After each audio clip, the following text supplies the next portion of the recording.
Hi, everybody. My name is Raven Kushner, and this is my podcast homework.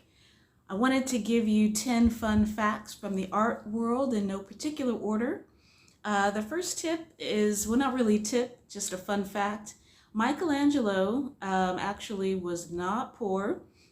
There is this persistent image of the starving artist that refuses to die, but it's wrong in so many cases. So Michelangelo was of modest means, middle class means growing up, so he had to work. And so typically old masters would get an apprenticeship, or potential old masters would get an apprenticeship with an established painter, but he could not afford to work for free, as most apprentices did, or cheap. So he asked for what he wanted to receive, and he got it. So fun fact there. Art movements. So art movements that you probably know of, like Impressionism, Abstract Expressionism, those all started the way we're starting here in a sense.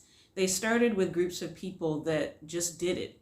The Impressionists, when they started their style of painting, it wasn't considered at all legitimate. It was considered unfinished, unprofessional. They were a ragtag group of people that just stuck with it.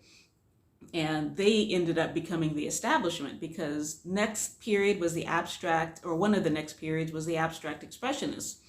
They were doing wild stuff like Jackson Pollock, and several people of that era were doing, wild abstract expressionist paintings that were also not considered legitimate. And they were broke at first, but they banded together, they hung out together, they painted together, they were friends and rivals. And they ended up becoming wealthy and established. And then they were kind of the bar. And then the next group was the pop art, and so on and so forth. So it starts with just a ragtag group of people just refusing to quit. And the next thing you know, you become the establishment. You become the bar. Frida Kahlo and Josephine Baker, they had a hot lesbian love affair. Van Gogh. So Van Gogh was rumored to have committed suicide. He may have, or he may not have. There's substantial evidence that it was actually an accident. Thomas Kinkade. So Thomas Kinkade is an artist known for doing very quaint, lit up kind of landscapes with houses. The snooty art establishment considers him, a fraud and, not a real artist. But he was beloved by many people. He was extraordinarily wealthy, and he made his wealth from franchising. Let's see, the factory system. So another thing that people look down on in the art world is the factory system, whereby an artist actually hires other artists to paint their paintings or do their sculptures. So this is considered, oh, you're not a real artist because you are not doing your own work. But this, again, is not new. The old masters, that was a standard practice. That's what the apprentices were for, is to do the real work. The painter was the one that had the vision. Next, complementary colors. So this is specifically to painting and mixing colors. So you can get beautiful browns by mixing complementary colors. Complementary colors are basically the opposites on the color wheel.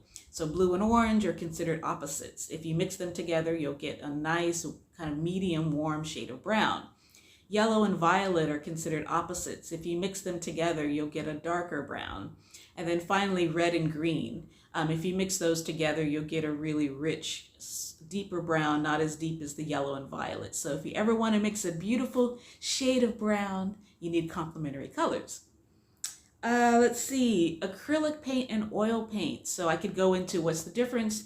The bottom line is that you cannot paint acrylic paint over oil paint. You have to, if you're going to mix them, you got to do acrylic first. Acrylic is like plastic. If you put it over oil, it's going to crack.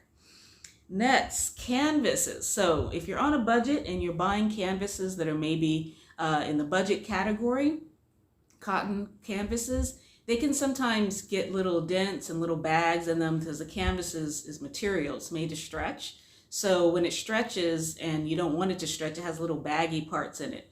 So you don't have to throw out the canvas. You can get rid of that by spraying the back of it with a spray gun of water and saturating it, and then letting it air dry, and it'll tighten right back up because it's a living, breathing fabric. So it'll tighten up for you and you can still use it.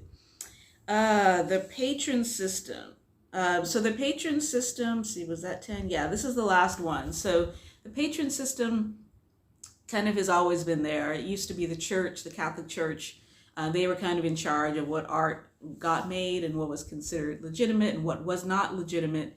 It moved on to the Medicis, who, you know, they were extraordinarily wealthy, and one of their things was they liked to commission artwork. So artists kind of developed this habit of relying on patrons to support their work. Now, on the one hand, it's a good thing because you can focus just on your art. But the problem is whenever anyone holds the purse strings, they control your life. So the modern artist, I believe, either, you know, needs to have a patron like a spouse, if you're going to have a patron at all.